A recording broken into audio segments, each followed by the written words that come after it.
Hess.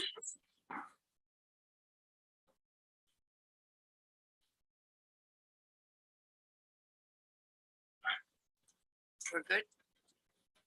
Okay. I call to order this special meeting of the Grand County Commission.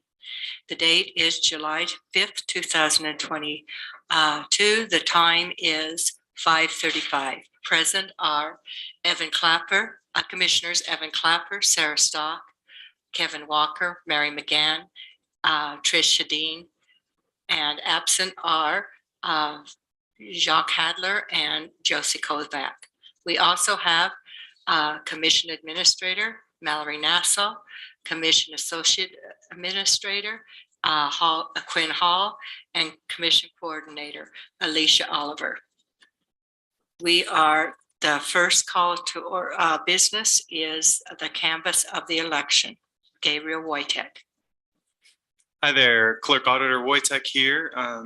Thank you to the Board of Canvassers for your presence here this evening. The purpose of this canvass is to confirm that each valid vote is included in the official results. I've presented you all a copy of the official results that were produced this morning after the posted post-election, the noticed post-election audit that was performed in the clerk's office. Per Utah State Code, the county legislative body, who serves as the Board of County Canvassers, shall meet between 7 and 14 days after an election. And so that was 7 days ago that we did have our election day on the 28th of June. The clerk's office has counted all the ballots and prepared this summary for you, which is an aggregation of every valid ballot cast and counted. So I'm just going to give a little bit of a overview of the process. I don't want to become too overwhelming, so I hope it's enough information to give you a little bit of a taste. And then if you have any further questions, hopefully I'm able to answer those. And if there's more interest, which I would be happy to accommodate, I'd be happy to invite people to become more involved in seeing what the process looks like as we approach the general election. So up until election day, as ballots are received, as ballots that have been mailed out to all active registered voters, and in this case, it would be active registered voters that are registered Republican, and because of this is a Republican-only primary. As ballots are received through the ballot drop box that we have outside in the lobby here outside the clerk's office and through the U.S. Postal Service, envelopes that we received are kept sealed and batched in quantities of 50. And the voters' signatures that are on the outside of those ballot envelopes are checked for validity by referencing signatures on file in the state voter registration software. And so those signatures on file usually ideally we update those through the signatures that come through the Department of Motor Vehicles, Division of Motor Vehicles, because they use like one of those digital pads for signatures, and it ends up being a really clear digital signature that can be referenced. It can also be a scanned image from a voter registration application form. And so every ballot that we receive through the mail or that's dropped in the ballot drop box is confirmed to have a valid signature based on the signature provided by that very voter. Voters are contacted directly if the signatures don't match in a satisfactory manner or if a signature is missing. And both of those things do occur, and I'll circle back on that with regards to this primary that just passed. So on election day, as we prepare to tabulate or count the ballots are separated from the envelopes, and the ballots are gathered in one place to be tabulated, and the signed ballot envelopes are kept in their original batches. But otherwise, they're separated very quickly by poll workers in the clerk's office, and otherwise, those ballots are, they're not. As the election officer, I make sure that anyone separating ballots from envelopes are doing it in a, quick professional manner so the secrecy of those ballots are maintained.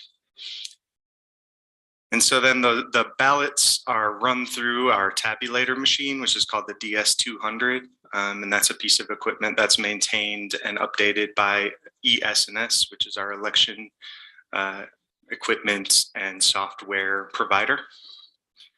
And they're one of the main providers across the country, and many neighboring states, supply that equipment and software to them as well. The ballots are run through the tabulator, and after all of the ballots are tabulated, those results go directly to a USB media stick that's hooked into that tabulator, which is then we pull that stick, and then we plug that into a specific computer that's used for no other purposes but elections. And that computer has election software that presents the results in the summary before you. And also it generates files in a .xml format that's used by the Lieutenant Governor's office for posting election results on the state's website.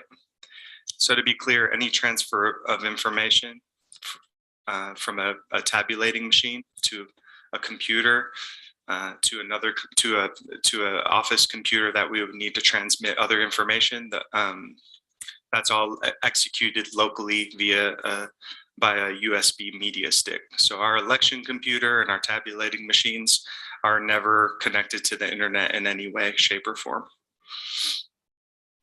As far as this, looking a little bit at these results, there were 21 adjudicated ballots, and adjudicated means that the tabulator noticed that there was that there needed to be something reviewed about them. There was something perhaps awry about them, and in this case, you can see that reflected in the overvotes and undervotes in the two races. You can see in the Republican for U.S. Senate there was 1 overvote. And in the Republican for U.S. House District 3, there was 1 overvote and 19 undervotes. One of the overvotes was a correcting mark, so like a X or some other indicator that the voter used to make very clear that that was a mistake selection, and so that was sort of adjudicated and sort of decided by myself and a second person. What the clear intention of the voter was. Another of the overvotes was someone who had a nice note to write on the ballot and filled in all of the circles on the ballot. So that was obviously rejected and not counted. The 19 undervotes that you see, that just means that those voters chose to vote in only 1 race on their ballot. So those there wasn't, the tabulator flagged those as undervotes because they didn't, those voters decided not to participate in one or the in the other race. 1 ballot envelope was left unsigned, and 1 signature did not match.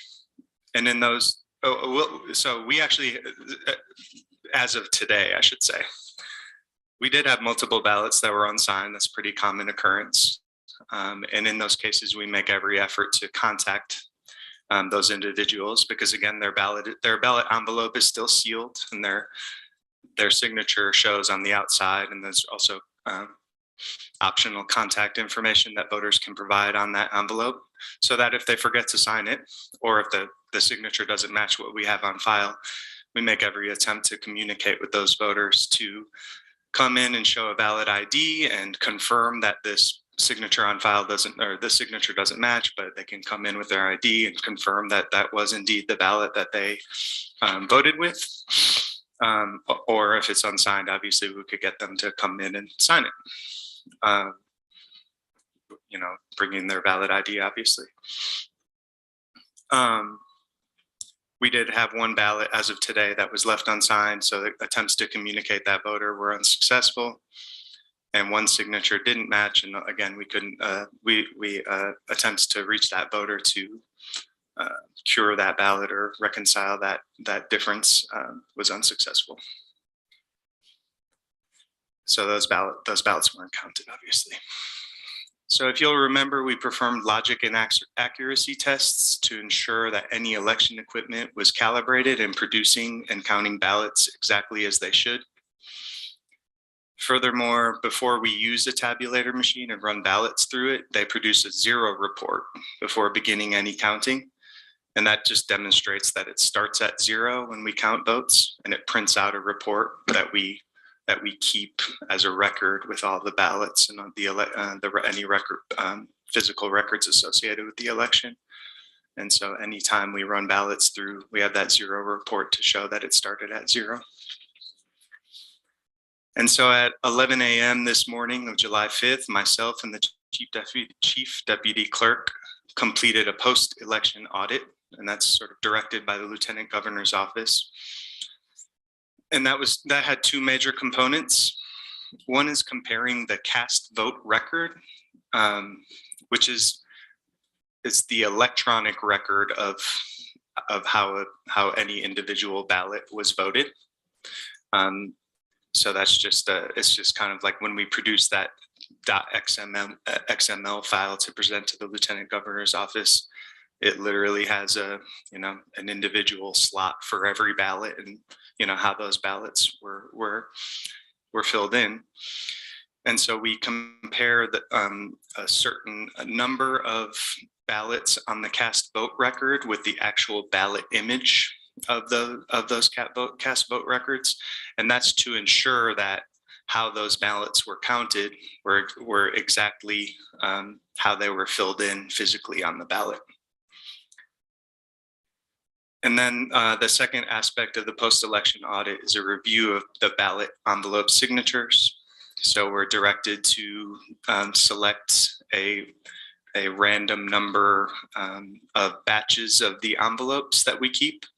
And then someone else who didn't review those signatures the first time goes ahead and reviews those signatures a second time to make sure that they are all matching in a satisfactory way.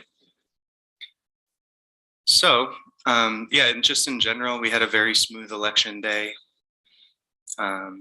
We had visits from the lieutenant governor's office and the legislative auditor, which I had referenced previously in commission meeting, as well as the Disability Law Center.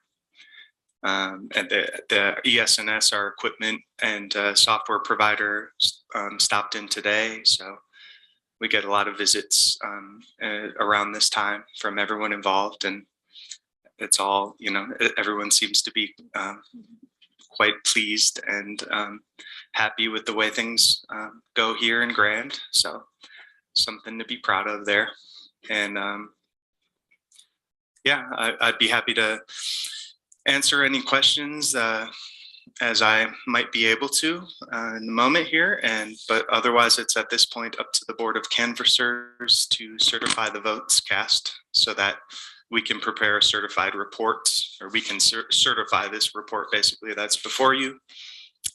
And that will be filed with the Lieutenant Governor and also published in the newspaper for the public to see.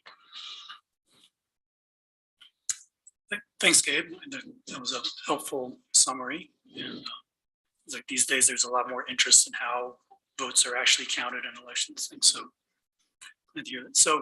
one thing you didn't mention, but like representatives of the candidates or political parties are able to observe the vote, the processing of the votes at various times if they choose to do so, right? Yeah, and there's almost all of the steps you outline potentially take place in public where people can watch it happening. Absolutely, that's absolutely true. Everything's open for the public in general, or even representatives of candidates. There are some specifics with regards to, especially during tabulation, the sort of physical proximity of poll watchers, just so our poll workers can do the work that they can do without interference. But I think it's something like 6 feet. So I don't know who wants to be much closer than that anyway. And could you tell me again how many signatures it did not match initially? You know what? I don't have an exact number on that. Roughly.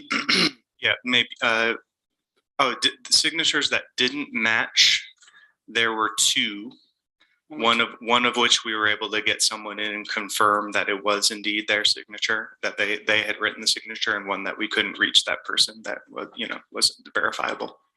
Okay. Yeah. I mean, I would have imagined that, I know when I sign my name, sometimes it looks very different in my, so I just want to remind the public, when you sign your ballot, be sure to sign it carefully. Just draw a horizontal line. Absolutely. Okay, thanks. Yep. Any other questions or comments? I entertain a motion. And the verb we're looking for is approve, accept, Approve approve. or accept. Yeah, either would work. I think we get the picture. Yeah, approve or even certify. Oh, I would move to certify the findings, the results There you go. of the Grand County primaries for 2022. Motion by Evan Clapper. I'll second that. Seconded by Tricia Dean. Any further discussion? Calling none, I'll call for a vote. All in favor of the motion? Aye. Aye. Passes unanimously. Thank you. We have reached the end of our agenda, so I will adjourn this special meeting. Thank you. Thanks, Gabe. Thank you all. Yep.